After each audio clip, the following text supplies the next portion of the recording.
So, Danny, tell us a bit about Outnumbered and what it's all about. Outnumbered is a game that probably has its origins a little bit in dodgeball. It is about our learners learning to propel objects, aim, throw, but also dodge. Outnumbered is a game that has two teams pretty evenly in terms of numbers, but doesn't have to be exact. One team is inside the box, the other team are on the outside. You split the balls that you've got between the two teams, so you might have 6 balls, 3 of them are in possession for the players in the box, 3 of them on the outside. The premise of the game is that you have to throw or project your ball to hit the opposite team. So if you're inside the box, you're aiming at the learners on the outside. If you're outside the box, you're aiming at the learners on the inside. If you manage to hit them below the knee, they move into your box.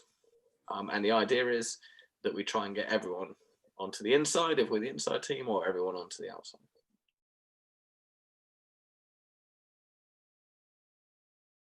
And we wanted to create a game that, like quite a lot of our board games, that constantly re-emerges. And as one team gets stronger, the game gets harder, and as the team gets weaker, the game gets easier. So I feel like with the normal game of dodgeball, once you're kind of 2 or 3 of your team are knocked out and the other team have got 4 or 5, it starts to get very one-sided. So we wanted a game where the players flipped teams quite a lot and teams could get players back pretty quickly. So yeah, that's kind of how it works. And if you think about the target throwing game and hitting objects that are potentially moving, the bigger the distance I can put between that individual and the target, the harder they're gonna find it. So, and the more opportunity people have got to avoid the ball that they're propelling. So if they're inside the box, I'd create a smaller box in the middle that they have to operate in. That means they're further away from the target, and the same if they're on the outside, I'd create another box that they are then further away. Is there anything you could change in the design of the game itself to make it more accessible for young people?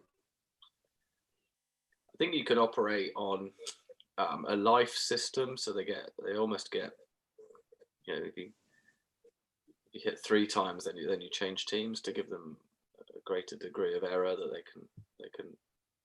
I think that would help them. I think you need to potentially slow the targets down so they're not moving.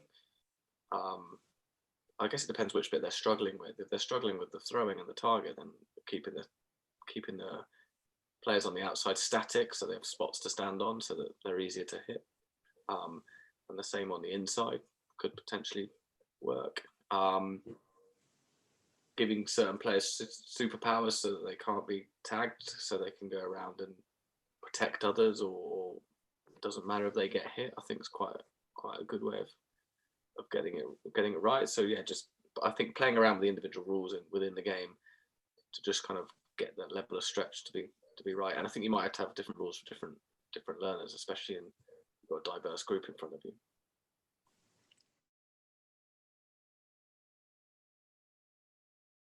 And if you were coaching this game,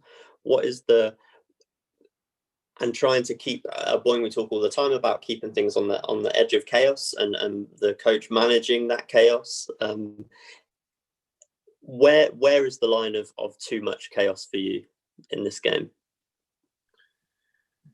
I think too much chaos happens when players are being hit by balls they're not even seeing or having the opportunity to dodge around. So I think the number of balls you've got in play is probably one of the key considerations. If you think about the skill we're trying to get them to develop, or the movements we're trying to get them to develop, being able to see where the ball might be coming from and evade it and dodge is really important. And also then being able to potentially catch it and then throw it at a moving target. So I think your ball to player ratio is pretty important. If you had too few balls, though, it starts to become a bit static. And say potentially there's a couple of balls being engaged with on one side of the box, the players on the other side of the box have the potential to become disengaged. So I think that's a key consideration. We want players in constant and active play, and getting that balance right is really important.